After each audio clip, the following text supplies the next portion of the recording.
ನಮಸ್ಕಾರ, ನೀವು ನೋಡ್ತಿದ್ದೀರಾ ಸ್ಪೀಡ್ ನ್ಯೂಸ್ ಕನ್ನಡ. ನಾನು Priya Somesh. Social media open ಮಾಡ್ತಿದ್ದಂಗೆ ಬಾಸಿಂಗ ಬಾಸಿಂಗ ಬಲಾಲೆ ಸಾಂಗು ಸಿಕ್ಕಾಬಟ್ಟೆ ವೈರಲ್ ಆಗ್ತಾ ಇದೆ. ಯಾಕೆ ಸಾಂಗ್ ವೈರಲ್ ಆಗ್ತದೆ ನೋಡಿ, ಗಂಡನ ವಿರುದ್ಧ ಠಾಣೆ ಮೆಟ್ಟಿಲೇರಿದಂತಹ ನಟನ ಪತ್ನಿ ಮುದ್ದಾದ ಹೆಂಡತಿ ಮನೆಯಲ್ಲಿರುವಾಗ ಈ ಕೆಲಸ ಮಾಡಬೇಕಿತ್ತ ಅಂತ ನೆಟ್ಟಿಗರು ಹೇಳ್ತಾ ಇದ್ದಾರೆ. ನಾನು ಆಗಲೇ ಹೇಳಿದ್ನಲ್ಲ, ಬಾಸಿಂಗ ಬಾಸಿಂಗ ಬಲಾಲೆ ಅಂತ ಹೇಳ್ಬಿಟ್ಟು ಈ ಪ್ರಮೀಳಾನಂತಹ ಜಾನಪದ ಗೀತೆಗಳಲ್ಲಿ ನಟಿಸಿದಂತಹ ಈಶ್ವರ ಸಾಯಿ ಮತ್ತು ಮಾಧುರಿ ರಾಥೋಡ್ ನಡುವಿನ ರೊಮ್ಯಾನ್ಸ್ ಈಗ ಸಾಮಾಜಿಕ ಮಾಧ್ಯಮದಲ್ಲಿ ಸಂಚಲನ ಸೃಷ್ಟಿಯಾಗ್ತಾ ಇದೆ. ನಟನ ಪತ್ನಿ ದೂರು ನೀಡಿದ ನಂತರ ಈ ಒಂದು ರಹಸ್ಯ ಪ್ರಣಯ ಪೊಲೀಸ್ ಠಾಣೆಗೂ ಕೂಡ ತಲುಪಿದೆ. ಬಾಸಿಂಗ ಬಾಸಿಂಗ ಬಲಾಲೆ ಮತ್ತು ಪ್ರಮೀಳಾನಂತಹ ಜಾನಪದ ಗೀತೆಗಳಲ್ಲಿ ಇಬ್ರು ಕೂಡ ನಟಿಸಿದಂತಹ ಈಶ್ವರ್ ಸಾಯಿ ಮತ್ತು ಮಾಧುರಿ ರಾಥೋಡ್ ನಡುವಿನ ಪ್ರಣಯವು ಈಗ ಸಾಮಾಜಿಕ ಮಾಧ್ಯಮಗಳಲ್ಲಿ ಭಾರಿ ಚರ್ಚೆಗೆ ಸೃಷ್ಟಿಯಾಗ್ತಾ ಇದೆ. ನಿನ್ನೆಯಷ್ಟೇ ಎರಡು ದಿನ ಆಗಿರ್ಬೋದು, ರೆಡ್ ಹ್ಯಾಂಡ್ ಆಗಿ ನಟ ಸಹನಟಿಯ ಜೊತೆ ಸಿಕ್ಕಿ ಹಾಕಿದಂತಹ ನಂತರ ಇಬ್ರು ಆಕ್ಟರ್ಸ್ ಇಬ್ರು ಕೂಡ ಸಿಕ್ಕಾಕೊಂಡಿದ್ದಾರೆ. ಪತ್ನಿಗೆ ಇಬ್ರು ಒಂದು ರೂಮಲ್ಲಿ ಇರುವಂಥದ್ದು. ಈಗ ಈ ಒಂದು ರಹಸ್ಯ ಪ್ರಣಯವು ಪೊಲೀಸ್ ಠಾಣೆಯನ್ನ ತಲುಪಿದೆ. ಫೋಟೋಗಳು ಮತ್ತು ವಿಡಿಯೋಗಳು ಅಂತರ್ಜಾಲದಲ್ಲಿ ವೈರಲ್ ಆಗ್ತಾ ಇದೆ. ಬಾಸಿಂಗ ಬಾಸಿಂಗ ಬಲಾಲೆ ಮತ್ತು ಪ್ರಮೀಳ ಮುಂತಾದ ಜಾನಪದ ಗೀತೆಗಳಲ್ಲಿ ಇಬ್ರು ಕೂಡ ನಡೆಸಿದ್ರು.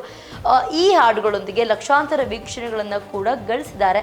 ರಾಜಣ್ಣ ಸಿರ್ಸಿಲ್ಲಾ ಜಿಲ್ಲೆಯ ವೆಮುಲಾವಾಡದ ಕೋಣೆಯಲ್ಲಿ ಲೈಂಗಿಕ ಚಟುವಟಿಕೆಯಲ್ಲಿ ನಿರತರಾಗಿದ್ದಾಗ ಅವರ ಪತ್ನಿ ಶರಣ್ಯ ಬಂದು ಅವರನ್ನ ರೆಡ್ ಹ್ಯಾಂಡ್ ಆಗಿ ಹಿಡಿದಿದ್ರು. ಅವರು ತಮ್ಮ ತಪ್ಪುಗಳನ್ನು ಕ್ಯಾಮರಾದಲ್ಲಿ ರೆಕಾರ್ಡ್ ಕೂಡ ಮಾಡಿ ಪತಿ ಈಶ್ವರ್ ಸಾಯಿ ಮತ್ತು ಅವರ ಗೆಳತಿ ಮಾಧುರಿ ರಾಥೋಡ್ ಅವರನ್ನ ಗದರಿಸಿರುವಂತಹ ವಿಡಿಯೋ ಕೂಡ ಸಿಕ್ಕಾಪಟ್ಟೆ ವೈರಲ್ ಆಗ್ತಾ ಇದೆ. ಪೊಲೀಸ್ ದೂರು ದಾಖಲಾದ ನಂತರ ಈ ಸುದ್ದಿ ವೈರಲ್ ಆಗ್ತದೆ.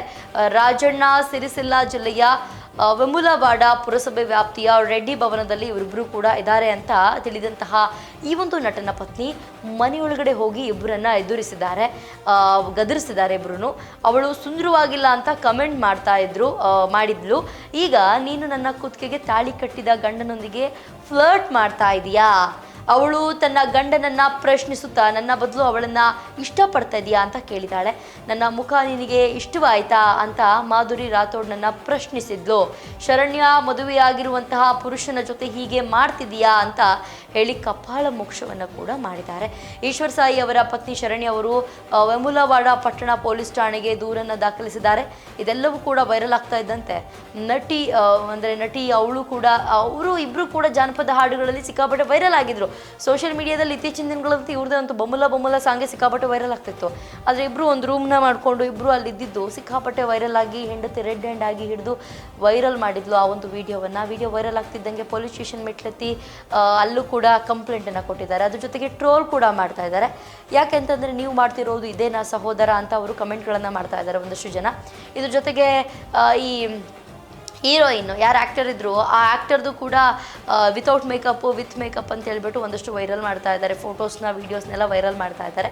ಒಟ್ಟಿನಲ್ಲಿ ನಾನು ಅಂದರೆ ಸೋಷಿಯಲ್ ಮೀಡಿಯಾದಲ್ಲಿ ಒಂದಷ್ಟು ಜನ ಏನಂತ ಆಗ್ತಿದ್ದಾರೆ, ಮನೆಯಲ್ಲ ಇಷ್ಟು ಚೆನ್ನಾಗಿರುವಂಥ ಹೆಂಡತಿ ಇರುವಾಗ ನಿನಗೆ ಕಂಡವರು ಬೇರೆ ಹೆಂಗಸರ ಸಂಘ ಬೇಕಿತ್ತ ನಿನಗೆ ಅಂತ ಹೇಳ್ಬಿಟ್ಟು ಒಟ್ಟು ಬೇರೆ ಒಬ್ಬ ಮಹಿಳೆಯೊಂದಿಗೆ ನೋಡಿದ ನಂತರ ಶರಣ್ಯ ಪೊಲೀಸರಿಗೆ ದೂರನ್ನು ನೀಡಿದ್ದಾರೆ. ಆದರೆ ನಂತರ ತನ್ನ ಗಂಡನ ಖ್ಯಾತಿಯಲ್ಲಿ ಬಹಿರಂಗಗೊಳ್ತದ ಎಂಬ ಆತಂಕದಿಂದ ಈಶ್ವರ್ ಸಾಯಿ ತನ್ನ ಮೇಲೆ ಬಿದ್ದು ಅವನು ಒಳ್ಳೆಯ ವ್ಯಕ್ತಿ ಅಂತ ಹೇಳಿ ತನ್ನನ್ನು ವಶಪಡಿಸಿಕೊಂಡಿದ್ದಾನೆ ಅಂತ ಮಾಧ್ಯಮಗಳಿಗೆ ತಿಳಿಸಿದ್ದಾರೆ. ಜಾನಪದ ಗೀತೆ ನೃತ್ಯಗಾರ ಸಾಯಿ ಅವರನ್ನು ಮದುವೆಯಾಗಿ 7 ವರ್ಷಗಳಾಗಿವೆ ಮತ್ತು ತನ್ನ ಪತಿ ಮಾದಕ ದ್ರವ್ಯಗಳನ್ನು ಸಹ ತೆಗೆದುಕೊಳ್ತಿರಲಿಲ್ಲ ಅಂತ ಹೇಳಿದ್ದಾರೆ. ಈ ವಿಷಯದಲ್ಲಿ ಶರಣ್ಯ ಒಮ್ಮೆ ತನ್ನ ಮಗನೊಂದಿಗೆ ಆತ್ಮಹತ್ಯೆ ಕೂಡ ಮಾಡ್ಕೊಳ್ಳೋದಕ್ಕೆ ಹೋಗಿದ್ದೆ, ಆದರೆ ಹುಡುಗಿಯನ್ನ ಪ್ರೀತಿಸಿದರೆ ಏನು ಮಾಡ್ತಾನೆ? ಜಾನಪದ ಗೀತೆ ಕಲಾವಿದ ಈಶ್ವರ್ ಸಾಯಿ ಅವರ ಪತ್ನಿ ಶರಣ್ಯ ಅವರು ಮಾಧುರಿ ರಾಥೋಡ್ನಂತಹ ಹುಡುಗಿಯರು ಜಾನಪದ ಗೀತೆಗಳ ಕ್ಷೇತ್ರಕ್ಕೆ ಪ್ರವೇಶಿಸಲು ಅವಕಾಶ ನೀಡಬಾರದು ಅಂತ ಕೋಪದಿಂದ ಹೇಳಿದ್ದಾರೆ. ಇನ್ನು ಮುಂದೆ ಯಾವುದೇ ಕಾರಣಕ್ಕೂ ಆಕೆ ಈ ಒಂದು ಜಾನಪದ ಇದಕ್ಕೆ ಬರಲೇಬಾರ್ದು, ಇನ್ನು ಮುಂದೆ ಯಾವುದರಲ್ಲೂ ಕೂಡ ಆ್ಯಕ್ಟ್ ಮಾಡಬಾರ್ದು, ನನ್ನ ಗಂಡನಿಗೆ ಕುಡಿಯೋ ಅಭ್ಯಾಸ ಕೂಡ ಇರಲಿಲ್ಲ, ಅವನು ತುಂಬ ಒಳ್ಳೆಯವನು ಅಂತ ಹೀಗೆ ಹೇಳ್ಕೊಂಡಿದ್ದಾಳೆ. ಈ ರೀತಿಯ ಹುಡುಗಿಯ ಜೊತೆ ಅವರು ಸಂಬಂಧ ಹೊಂದಿದ್ದಾರಾ ಅಂತ ಹೇಳುವ ಕಮೆಂಟ್ಗಳನ್ನು ಹಂಚ್ಕೊಳ್ಳಲಾಗ್ತದೆ. ಅದರಿಂದ ಸಿಕ್ಕಾಪಟ್ಟೆ ಬೇಸರ ಆಗಿದ್ದಾರೆ ಶರಣ್ಯರು. ಬಟ್ ಏನೇ ಆಗಲಿ, ಮನೇಲಿ ಹೆಂಡ್ತಿರುವಾಗ ಕಂಡವರು ಹೆಣ್ಣು ಮಕ್ಕಳನ್ನ ಆಸೆ ಪಡೋದು ಎಷ್ಟು ಮಟ್ಟಿಗೆ ಸರಿ ಅಂತ ಕಮೆಂಟ್ಗಳಲ್ಲಿ ಜಾಡಿಸ್ತಿದ್ದಾರೆ ಈ ಒಬ್ಬ ಹೀರೋನ. ಇದಾಗಿತ್ತು ಇವತ್ತಿನ ವಿಶೇಷ. ನೋಡ್ತಾ ಇರಿ ಸ್ಪೀಡ್ ನ್ಯೂಸ್ ಕನ್ನಡ. ಸುದ್ದಿ ನಿಮ್ಮದು, ಬೇಗ ನಮ್ಮದು.